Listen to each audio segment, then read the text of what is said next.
Welcome to Leadership Reimagined on True Chat, where game-changing conversations are reshaping the world of work.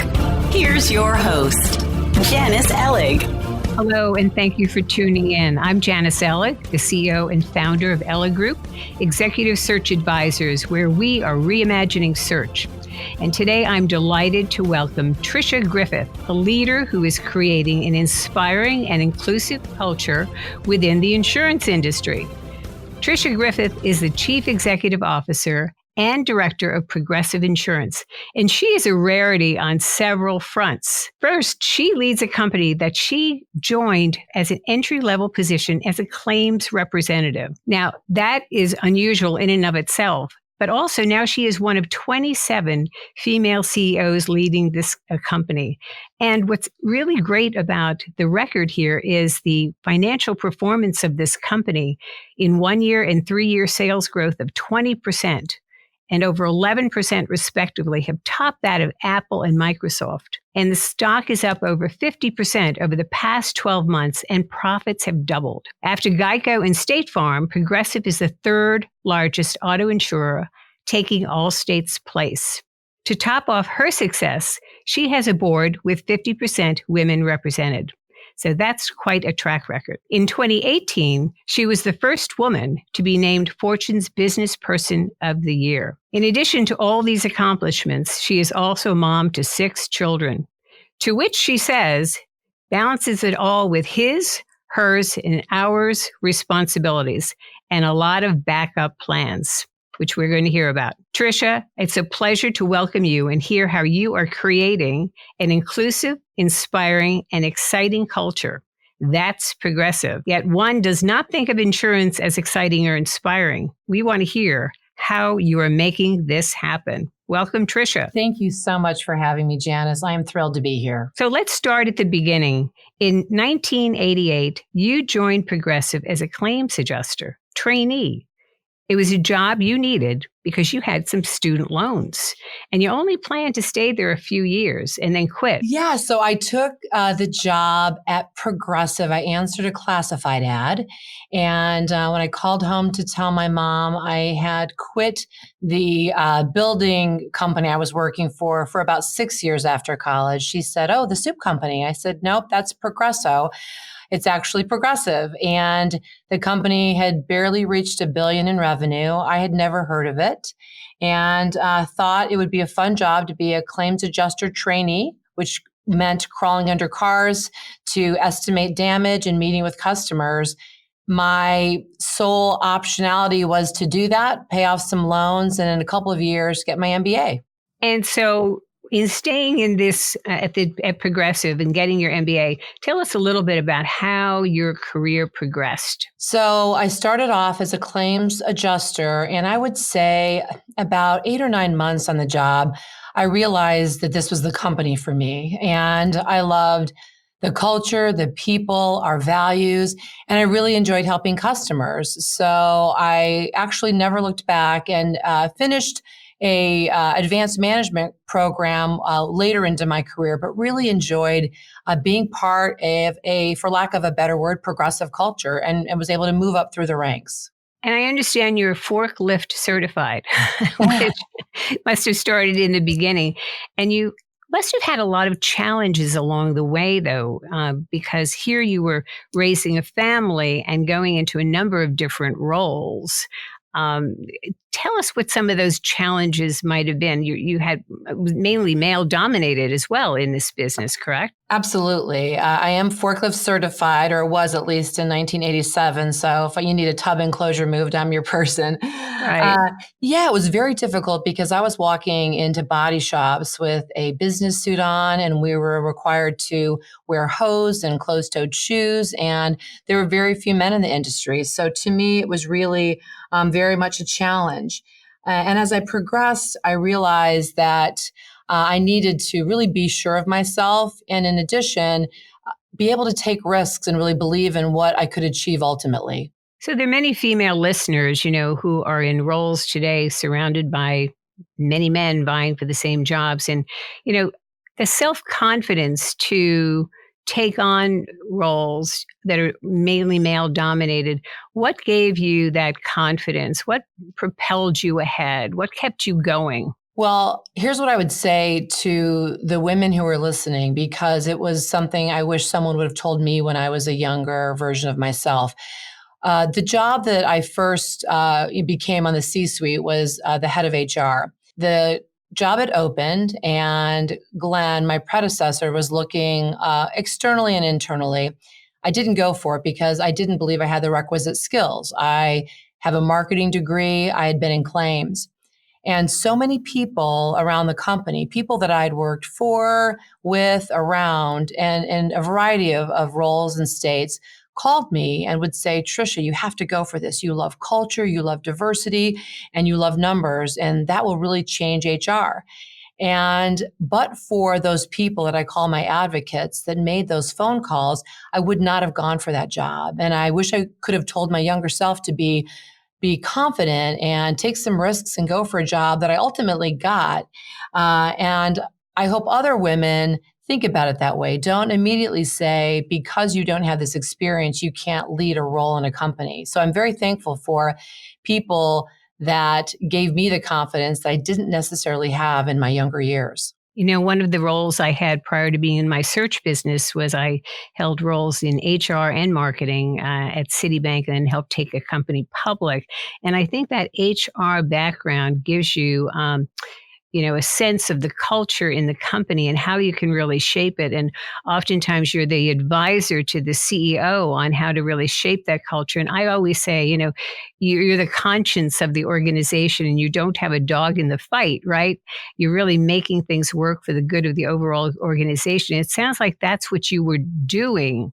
Can you describe a little bit of some of the initiatives you took as that head of HR and how you worked with senior teams and the CEO to shape the culture at Progressive? Absolutely. I completely agree with you. You have very few direct reports, but I sort of considered myself what I would call the steward of the culture.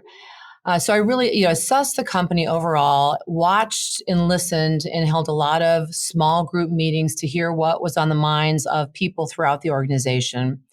And then I put a plan into place with Glenn on things that I wanted to change. Things as easy as having people be able to have more flexibility in their jobs. I also felt like it was really important to highlight not only diversity, but create an inclusive environment. So in 2007, we started what we call our employee resource groups. The first two I started were Progressive African American Network and LGBT+.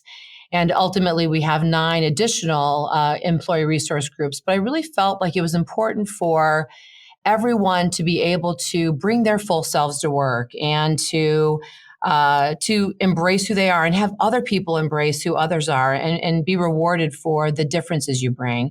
And although that sounds sort of fluffy, it's actually a lot of work because you have to be very diligent about making sure you're not exclusive when you start employee resource groups and that people understand why it's the right thing to do, both for the culture and for the business. Now, you, after HR, you held positions, you were promoted to president of group, customer relations, COO of personal lines, and the former CEO, your predecessor, Glenn Renwick, had a 15-year run since 2001 until you took over in 2016, correct? Correct. So did he mentor you? Did he put you into different roles, these roles, so that you could take over?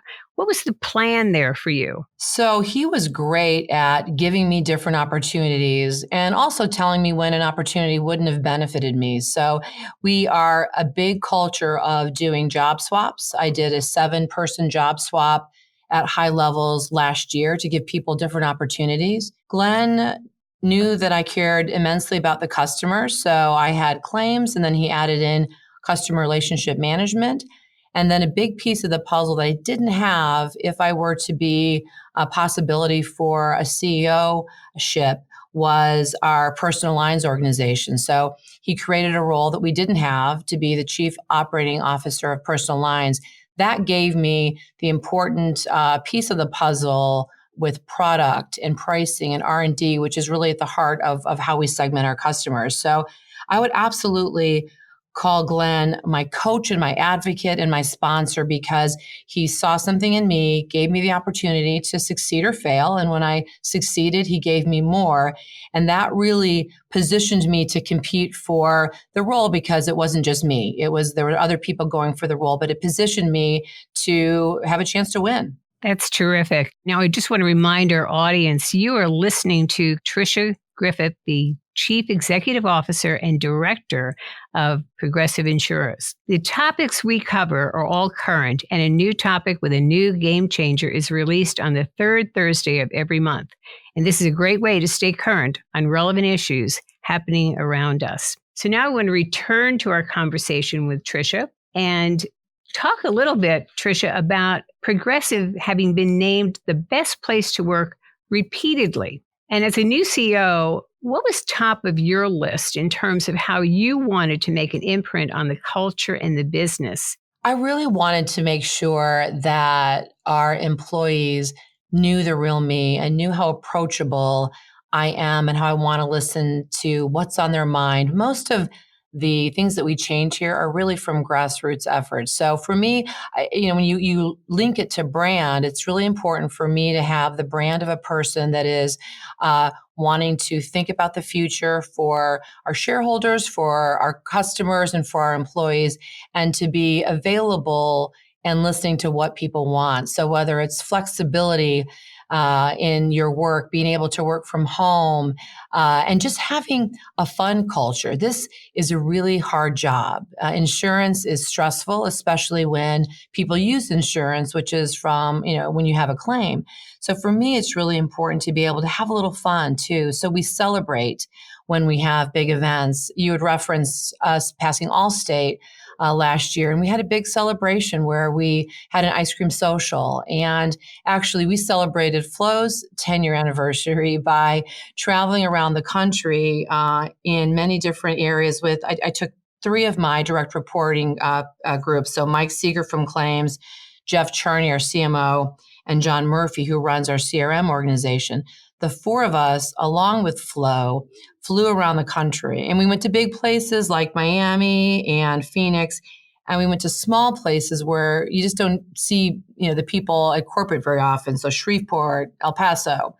And what we did was the guys dressed up as Flo. And I was the talk show host, and we played To Tell the Truth. So we went out to the employee base, and they all thought Tricia was going to be here just for a town hall. I got there. I asked all the guys that work for me, "Are you the real Flo?" Asked them some questions. And then as a surprise to our employees, the real Flo came out. And that was, of course, Stephanie Courtney, who plays Flo. People loved it. It was such a great celebration. And we really did that because a lot of people at Progressive will say, when they tell friends or family that they work here, they say, "Oh, do you know Flo?" And so we thought if we could get 2,000 people to be able to say, absolutely, that would be a fun way to celebrate. And it absolutely was. Right, because you don't think of insurance as being exciting or, cutting edge, but you're making it. Progressive is 82 years old, but you're revitalizing it. And you're doing that also with AI and new technology. Can you talk a little bit about your mobile app for Snapshot and how this is working? Yeah, absolutely. So, we started thinking about usage-based insurance 20 years ago, and it was actually a really big device we called Autograph. We gave it to 600 customers and realized it wasn't commercially viable, but we saw the richness of the data and our ability to segment drivers based on the risk that they bring. And so as Snapshot has evolved, it has gone from a dongle that you plug in, although we still offer that to some people, and we look at miles driven, aggressive braking, time of day. But then we realized that there's so much distraction happening, and you can see it when you're driving on the highway, but we wanted data to prove it. So our mobile device looks at app and phone usage while you're holding it in your hand. And what we have found through that is that it's very predictable of losses. And there are people that never hold their phones, and there are people that hold their phones 70% of the time, and maybe they're doing Facebook and maybe they're talking to their spouse, but the loss ratio for those customers is very different. And what that allows us to do is, again, match rate to risk. So we will give the people that rarely use their mobile device big discounts, and we will surcharge the people that are more likely to get into an accident because they're using their mobile device. And it's really at the heart of segmentation, and we're really happy, and we'll continue to evolve our mobile device as well as our snapshot device. And you're collecting so much data on this, right? Absolutely. And I think people, sometimes don't understand, actuarial justification in insurance, but people do understand how I drive is a one-to-one sort of correlation with the rates I get. So let's go back to, you being a great place to work. When you're looking to hire people and looking to hire leaders, what do you look for? Describe, your leadership style and who you look to hire when you're bringing new leaders on board. Right. First and foremost, have they followed our core values? Have I seen that in action? I think specifically we have two core values that I look for a lot in leaders, and that is integrity and golden rule. So have they been out and about making sure that they have integrity and that they treat others as they want to be treated? I really care about people, and this I say this often, that understand and care about the people who do the real work. So I just came from an hour ago from a 120 person new hire class. And I tell them about how I'm their servant leader because I know that their jobs are difficult. And when I do new hire classes with our CRM organization, I let them know, I know how hard your jobs are. And I think sometimes when you rise up through the ranks, or if you come in and you haven't done some of those entry-level jobs, you can forget how hard that is. And so to me, it's like, do you really care about the people that do the real work? And I think lastly, do you work well on a team? Do you have a team of people that have complementary skills that really allow all boats to rise? And so those are some of the things I look for.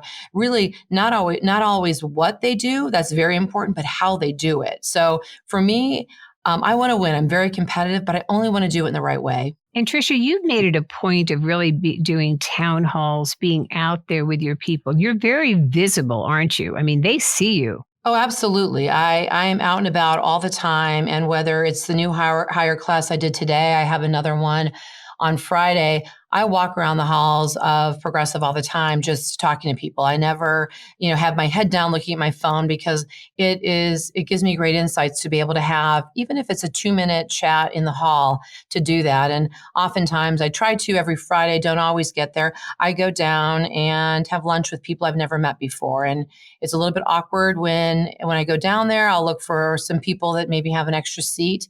I'll ask them if I can join them. And after about 2 minutes, the awkwardness diminishes and I get to know 6 new people or 5 new people deeply, and they get to know me, which I think little by little, that's how cultures are really nurtured. You're one of, as I said, 27 women running. Do you think there has been a difference in terms of, as a woman running a company? Has that made a difference in terms of people approaching you more, communications opening up more with women as well as men, talking about issues?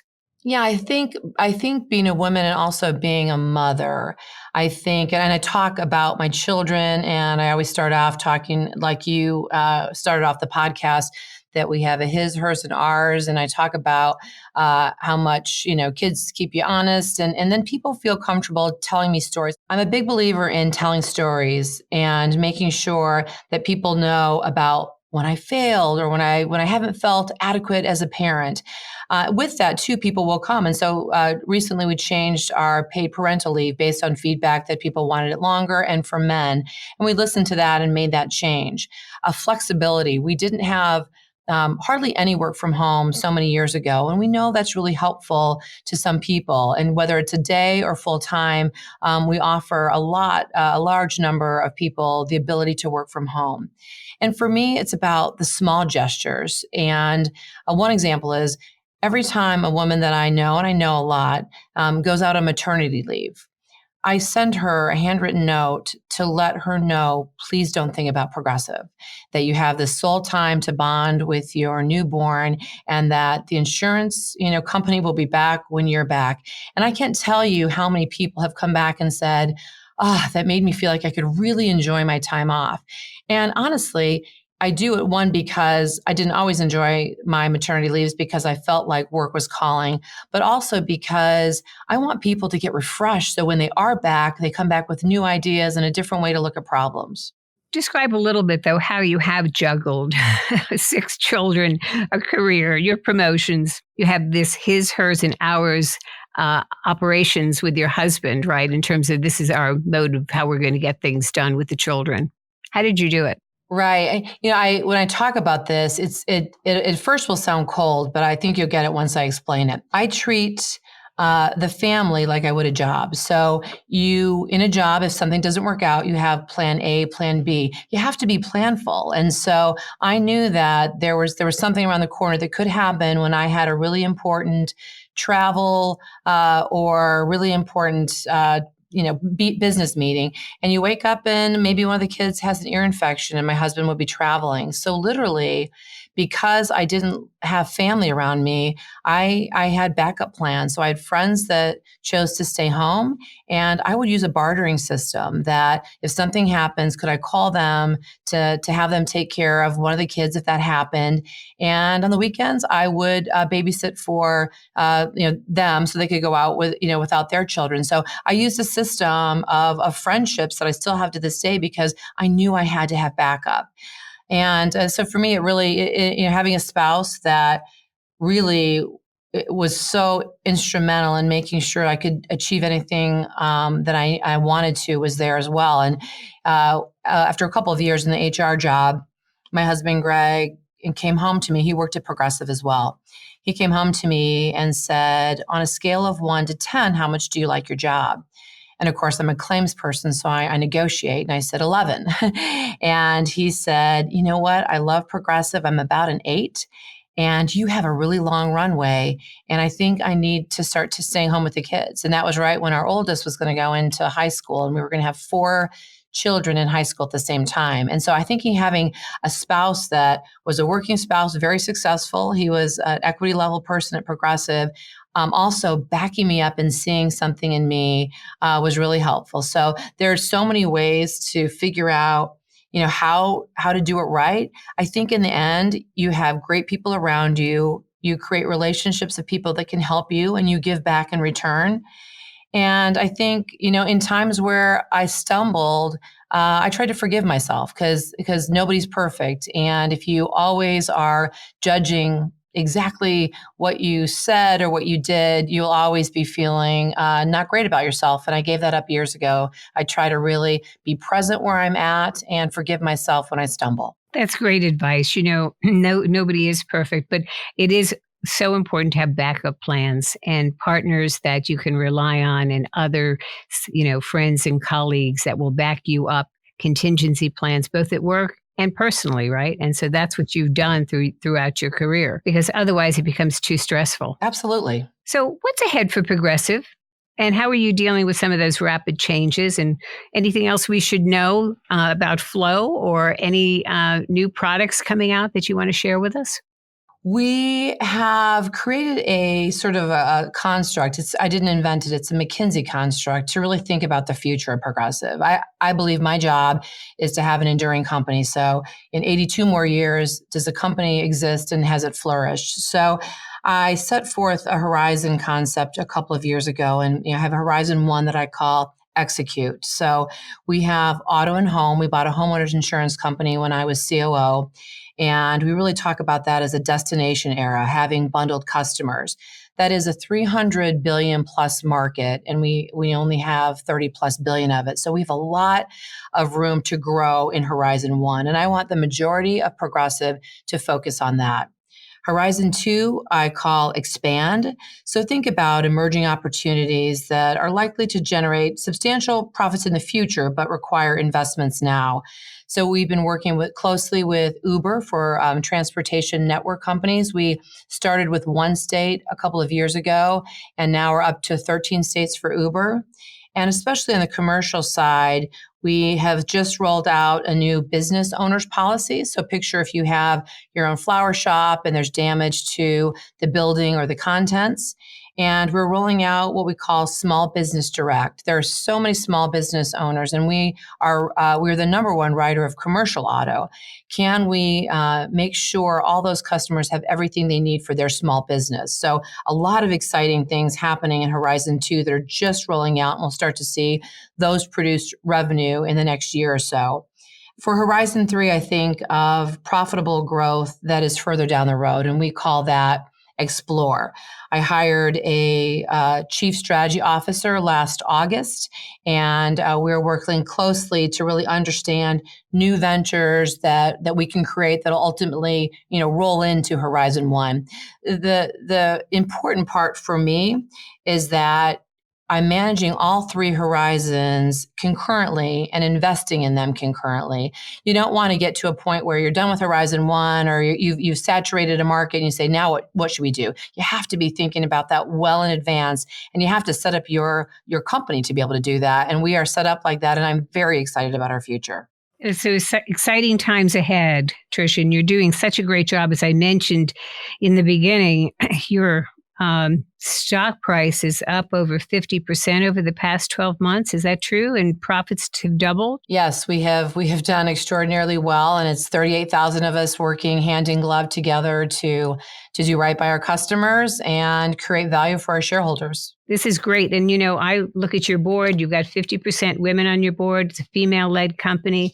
I'm so for diversity, and particularly gender diversity. And the Women's Forum of New York will be honoring you, Tricia, and Progressive Insurance on November 7, 2019, for being at parity, because you're one of the very few companies, less than 25 of the Fortune 1,000, who are at parity with 50% women on your board. So you're you're in a rare league of companies that have achieved that level. So we congratulate you.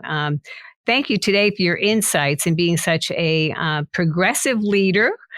We've learned so much from you, and I know you're going to take this company to further heights. So it's been a pleasure hearing from you today. Is there anything else you want to leave us? Any other thoughts? I would just say thank you for honoring me. I appreciate it. And it takes a lot of work. And for both our internal and our board, everyone together is in lockstep. And I just hope that my journey motivates others to do the extra work to move towards board parity.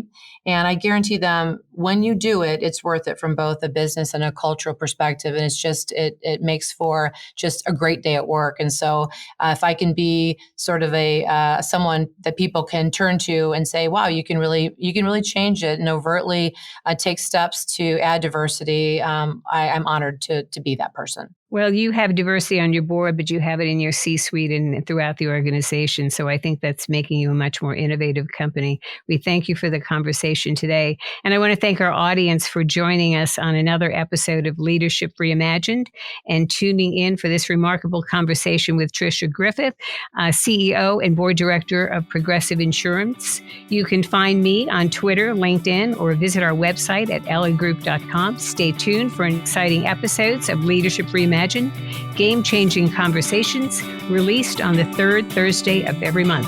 Thank you and have a great day.